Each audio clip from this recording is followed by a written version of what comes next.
हैं सिखों के धार्मिक स्थल, गोल्डन टेम्पल का मालिक पंजाब, जो पश्चिम में पाकिस्तान, उत्तर में जम्मू कश्मीर, उत्तर पूर्व में हिमाचल प्रदेश, दक्षिण पूर्व में हरियाणा और दक्षिण पश्चिम में राजस्थान से घिरा हुआ है और 5 नदियों की भूमि कहलाया जाता है। ये भारत का इकलौता ऐसा राज्य है जहां एक नहीं, 2 नहीं, बल्कि 5-5 नदियां कल कल बहती हैं, जिनमें सतलुज, ब्यास, रावी, चिनाब और झेलम नदियों के नाम शामिल हैं, जो न सिर्फ किसानों को भरपूर पानी देती हैं, बल्कि लोगों की प्यास बुझाने का भी काम करती हैं। लेकिन आज यही नदियां पंजाब के अस्तित्व को तहस नहस कर रही हैं। नदियों का पानी पंजाब के लिए आशीर्वाद नहीं, बल्कि अभिशाप बन गया है। नदियां अपने उफान पर है और भारी बारिश के कारण इनका जल स्तर लगातार बढ़ता जा रहा है। आज पंजाब के लगभग 3,54,626 लोग बाढ़ की वजह से प्रभावित हो गए हैं, जबकि 23 जिले आज बाढ़ से जूझ रहे हैं और करीबन 1900 से ज्यादा गांव पानी की आगोश में समा चुके हैं और बताया जा रहा है कि करीब 43 लोग बाढ़ की वजह से अपनी जान गंवा चुके हैं।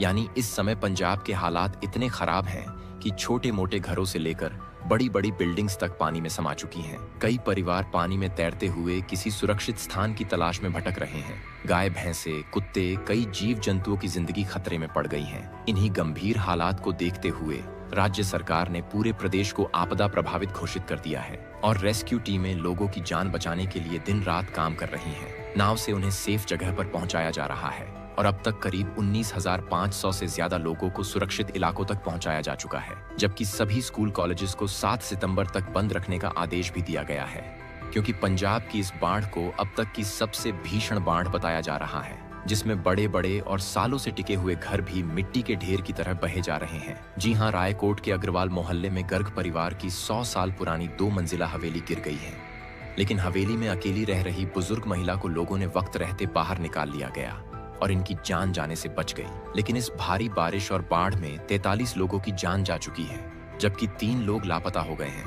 और सबसे ज्यादा लोगों की जान पठानकोट में गई है। उसके बाद लुधियाना में 4 लोग पानी के सैलाब में मारे गए हैं। इसी तरह अमृतसर, मानसा, रूपनगर और होशियारपुर में भी जाने गई है। वहीं बठिंडा, गुरदासपुर, पटियाला, मोहाली और संगरूर में एक एक व्यक्ति की जान गई है, जबकि 23 जिले बाढ़ की आगोश में समाये हुए हैं, जिनमें बरनाला, बठिंडा, फरीदकोट, फतेहगढ़ साहिब, फिरोजपुर, फाजिलका, पटियाला जैसे तमाम जिले शामिल हैं। और इनमें सबसे ज्यादा जो जिले इस वक्त मुश्किलात का सामना कर रहे हैं, उनमें गुरदासपुर, अमृतसर शामिल हैं, जहां लाखों लोग बाढ़ से प्रभावित हैं।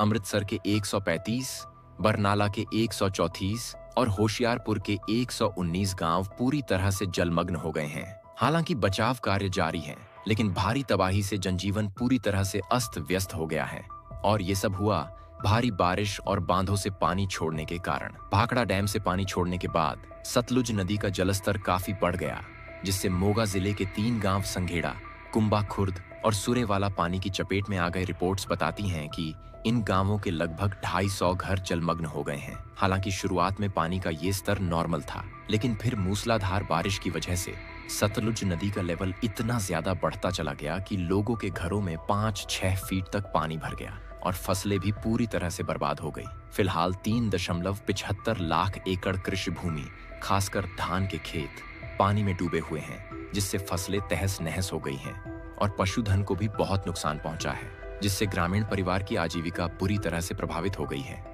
और जान माल की हानि का ये सिलसिला यहीं थमने वाला नहीं है, बल्कि प्रशासन की तरफ से हाई अलर्ट जारी कर दिया गया है और कहा गया है कि अभी बाढ़ का खतरा और ज्यादा बढ़ सकता है। इन इलाकों में इतनी बारिश हो रही है कि बांध में लगातार इनफ्लो बढ़ता ही जा रहा है और पानी की वजह से कई बांध कमजोर भी हो रहे हैं। राजपुरा तहसील के घग्गर के आसपास के गांवों के लिए प्रशासन की तरफ से अलर्ट जारी किया गया है। घग्गर नदी कभी भी टूट सकती है, इसलिए तेपला, महमूदपुर, दारवा, संजरपुर, नन्हेरी, रायपुर, शम्सपुर, उनसर, झंड मंगोली, हरपालन, लछरू खुर्द, महदूदा, सरला खुर्द जैसे कई इलाकों के लोगों से रिक्वेस्ट की है कि वो लोग अपने अपने घर खाली कर दे और किसी राहत कैंप या फिर किसी सुरक्षित जगह पर पहुंच जाए। पंजाब की सरकार दिन रात पीड़ित परिवारों को सेफ प्लेस पर पहुंचाने में लगी हुई है। आसपास सुरक्षित स्कूल कॉलेजेस को कैंप्स में बदल दिया गया है, जहां लोगों को न सिर्फ ठिकाना दिया जा रहा है, बल्कि खाना पानी और मेडिकल सुविधा भी मुहैया कराई जा रही है। सांसद राघव चड्डा ने भी पंजाब के बाढ़ प्रभावित इलाकों के लिए